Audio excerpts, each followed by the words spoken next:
les Templiers. En voilà un qui était un type, et un rude type, et d'attaque. 20 fois je l'ai vu, rien qu'en serrant son cheval entre ses cuisses, arrêter tout l'escadron, net. Il était brigadier à ce moment-là. Un peu rose dans le service, mais charmant en ville. Comment diable s'appelait-il? Un sacré nom alsacien qui ne peut pas me revenir comme Wurst ou Schwarz. Oui, c'est ça, Schwarz. Du reste, le nom ne fait rien à la chose. Natif de Neubrésac, pas de Neubrésac même, hein, mais des environs. Quel type ce Schwarz. Un dimanche, nous étions en garnison à Oran. Le matin, Schwarz me dit « Qu'est-ce que nous allons faire aujourd'hui ?» Moi, je lui réponds « Ce que tu voudras, mon vieux Schwarz. » Alors nous tombons d'accord sur une partie de mer. Nous prenons un bateau, souk dur garçon, et nous voilà au large. Il faisait beau temps, un peu de vent, mais beau temps tout de même. Nous filions comme des dards, heureux de voir disparaître à l'horizon la côte d'Afrique.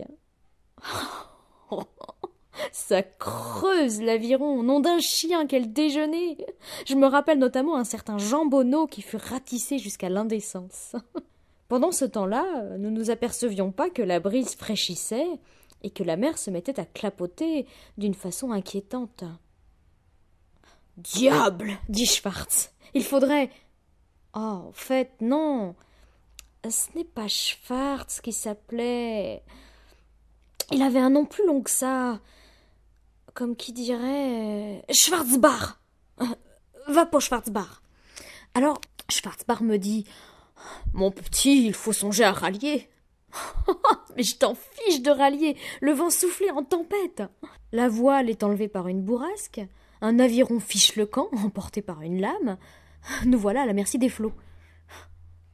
Nous gagnons le large avec une vitesse déplorable et un cahotement terrible. Prêts à tout événement, nous avions enlevé nos bottes et nos vestes. La nuit tombait. L'ouragan faisait rage.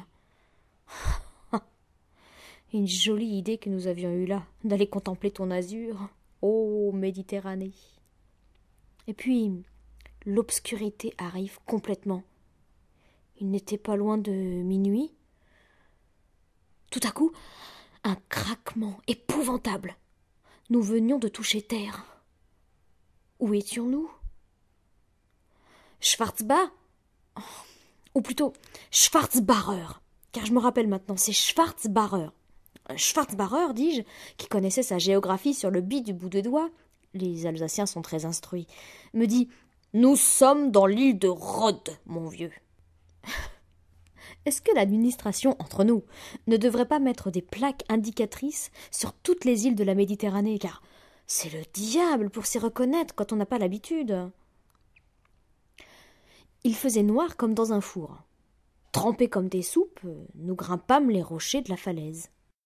Pas une lumière à l'horizon. C'était gai.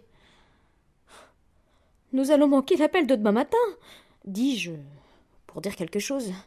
« Et même celui du soir, » répondit sombrement Schwarzbacher.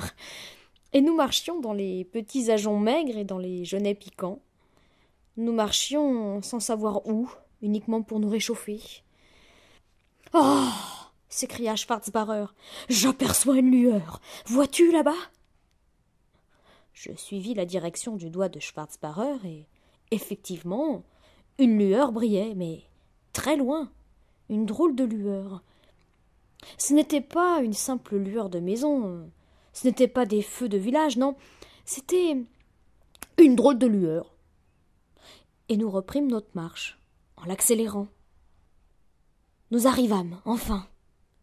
Sur des rochers se dressait un château, d'aspect imposant, un haut château de pierre, où l'on n'avait pas l'air de rigoler tout le temps. Une de ces tours de ce château servait de chapelle, et la lueur que nous avions aperçue n'était autre que l'éclairage sacré tamisé par les hauts vitraux gothiques. Des chants nous arrivaient, des chants graves et mâles, des chants qui vous mettaient des frissons dans le dos. « Entrons » fit Schwarzbarer résolu. Par où? Ah, voilà. Cherchons une issue. Schwarzbarer disait cherchons une issue, mais il voulait dire cherchons une entrée.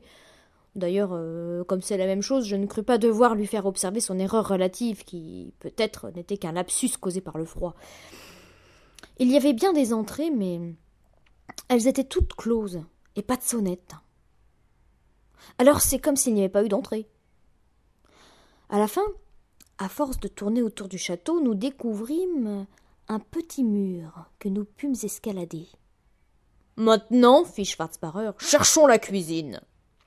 Probablement qu'il n'y avait pas de cuisine dans l'immeuble, car aucune odeur de fricot ne vint chatouiller nos narines. Nous nous promenions par des couloirs interminables et enchevêtrés. Parfois, une chauve-souris voltait et frôlait nos visages de sa seule peluche. Au détour d'un corridor, les chants que nous avions entendus vinrent frapper nos oreilles, arrivant de tout près.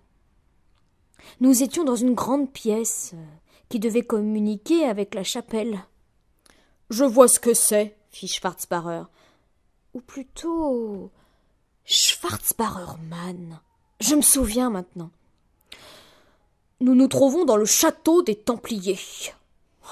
Il n'avait pas terminé ces mots qu'une immense porte de fer s'ouvrit toute grande. Nous fûmes inondés de lumière. Des hommes étaient là, à genoux, quelques centaines, bardés de fer, casques en tête et haute stature. Ils se relevèrent avec un long tumulte de ferraille, se retournèrent et nous virent. Alors, du même geste, ils firent sabre-main et marchèrent sur nous, la latte haute. J'aurais bien voulu être ailleurs. Sans se déconcerter, Schwarzbarermann retroussa ses manches, se mit en posture de défense et s'écria d'une voix forte. « Oh, nom de Dieu, messieurs les Templiers, quand vous seriez 100 000, aussi vrai que je m'appelle Durand !» Je me rappelle maintenant. C'est Durand qu'il s'appelait. Son père était tailleur à Aubervilliers. Durand, oui. C'est bien ça. Sacré Durand, va. Quel type.